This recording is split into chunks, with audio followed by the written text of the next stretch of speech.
Palantir is the opportunity of a lifetime. If a good friend or random stranger approached me and asked a simple question, I only want to put my money in one stock. What stock should I buy? I wouldn't say Amazon, Microsoft, or even Apple. I would say Palantir, because I think Palantir is going to yield some of the most insane returns for long-term investors. And in this video, I'm going to explain why. And I'm also going to get into a couple unique ways that Palantir is growing their business that I'm not really seeing from other companies. So by this point, I think we all know that Palantir is a software data analytics company that's carved out a niche serving the US government and its allies through government contracts. And while their approach is creating a market among some of the most prestigious and important organizations, Palantir has a mission to expand their business beyond the government to enterprises and commercial businesses. Palantir services its customers with two primary products: software platforms named Gotham, used primarily to service government clients, and Foundry, primarily serving businesses. These platforms basically take any organization's data and translate it into a simple language to identify trends and make decisions. And it's Palantir's product Foundry that's redefining how businesses use data and could very well unlock Palantir's potential market in commercial businesses. So Palantir estimates its total addressable market for the commercial sector to be $56 billion. Many analysts have also stated that Foundry alone will be worth over $85 billion by 2031. So is there any merit to any of these bold claims? The short answer is yes, but I'd also like to dive into the past for a second. If we look at the early days of PayPal, when Peter Thiel was still a part of them, we know that this company developed a software solution that monitors and prevents fraudulent transactions, which actually ended up inspiring Peter Thiel to start Palantir. So knowing this, as Palantir expands its focus down market, it will likely grow its customer base amongst non-government organizations as Palantir's products become easier and easier to deploy at scale. And in my opinion, Palantir is defining the way that enterprises utilize their data. And I also think it's important to keep in mind that Foundry is still in its early stages, and yet some are calling it some of the most sophisticated software ever created. All in all though, I think Palantir's commercial sector offering has a huge runway for growth over the next decade, which is why I believe that any share price under $30 is a steal for Palantir right now.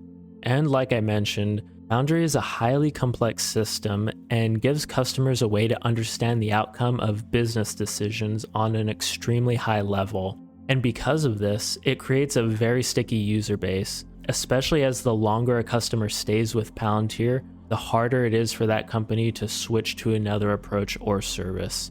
And like I mentioned, Palantir estimates that Foundry has a $56 billion TAM today. And the insane part is, this only represents its opportunity for businesses that generate $500 million or more in annual revenue. There's honestly a huge opportunity when it comes to Foundry to be deployed for enterprises, because with the help of AI and deep learning, I think this will create a huge economic value over the next decade and beyond. Okay, so another unique thing that Palantir is doing that makes this company's stock the opportunity of a lifetime is all of their partnerships. So let's look at Airbus and Skywise. Airbus partnered with Palantir to build Skywise, which launched in 2017 to facilitate the troubleshooting between Airbus, suppliers, and airlines. Skywise is a platform that enables organizations in the aviation industry to monitor all different parts of the plane in real time. And according to the Airbus Skywise website, all data and every action are governed by the platform's industry-leading security tooling, leading this tool to be extremely valuable to the airline industry because, think about it, there are millions of different parts that make up an airplane traditionally. Palantir's open data platform enables organizations in the aviation industry to use all the data they provide, which basically helps to unify all portions of data which were originally segregated. So yeah, simply put, Skywise is using Palantir's software to collect and analyze data from in-flight, operations, and engineering. For example, If something in an aircraft fails or starts to fail while in flight, the operator on ground will be notified and can start to determine the issue. Palantir's software actually goes a step further than this by enabling the operator to generate a report with one click that provides information regarding the issue. This click pulls up information about whether or not the plane had a problem before, if any other planes had a similar issue, as well as a plethora of other information to allow the plane to get fixed as soon as it lands. And this is honestly changing the game for the aviation industry, because all the data is stored in one place for all the information regarding the aircraft. And Palantir takes this approach to another level by utilizing artificial intelligence to analyze problems by building out raw data and algorithms to predict if other aircrafts may have a similar issue. And it's in this way that if the system is able to detect a potential issue, it can be dealt with before it breaks, as this could be extremely costly if something were to break in flight, of course, resulting in the plane having to be grounded or worse. So by using Skywise, airlines are better equipped to generate higher profits while improving their reliability and safety. It also helps save a lot of money for these companies as well, as it can prevent all those costly repairs. This example alone, I think, highlights nicely how Palantir is changing industries today. But it's not taking away jobs, just enabling employees to operate more efficiently. This also introduces Palantir's software to all of Airbus's customer airlines, which is always a huge benefit for Palantir, as its software is creating value for these airlines, and in turn, they just want to keep using Skywise, which means more money for Palantir. And for another partnership, IBM partnered with Palantir in February of 2021 to pair IBM's hybrid cloud data platform to deliver AI for businesses with Foundry. IBM's Cloud Pak is now leveraging Foundry to transform information using artificial intelligence for the Cloud Pak, which is just IBM's own AI-powered hybrid cloud software. This also allows for seamless integration of customers' data stored in the cloud and will allow IBM customers to better use artificial intelligence and generate real insights. And I think by this point, it should be clear that Palantir's solutions are unique, as only 20% of IBM customers have used AI before Foundry was deployed. But an increase to 80% of its customers is huge and wouldn't be possible without Foundry. So with this partnership, Palantir benefits because it is deploying its solutions to reach IBM's own customers, which in turn expands Palantir's customers yet again.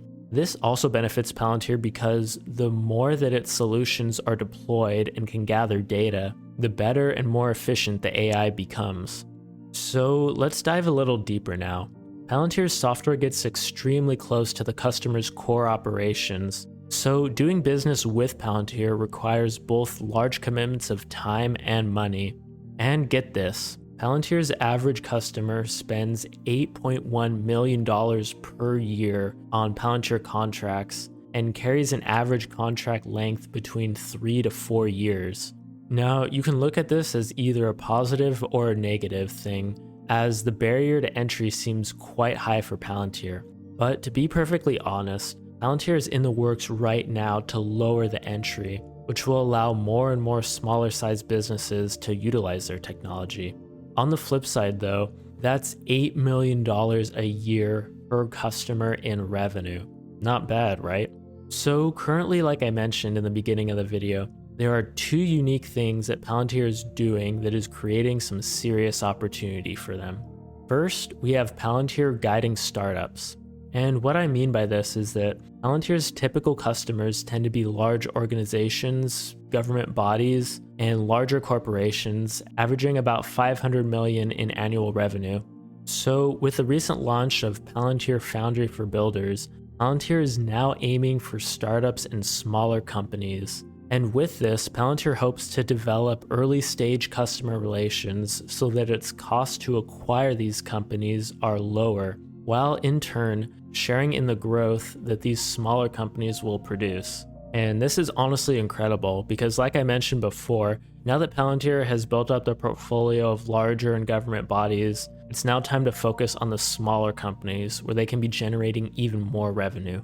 And the second unique thing about Palantir is that they're going the SPAC route. And I don't mean that Palantir was once a SPAC. So just for a bit of background, SPACs are also known as special purpose acquisition companies, and their target companies will allow investors, usually funds or banks, to preview a company's information before it's announced to the public and buy in stock in what's called a private investment in public equity, or PIPE.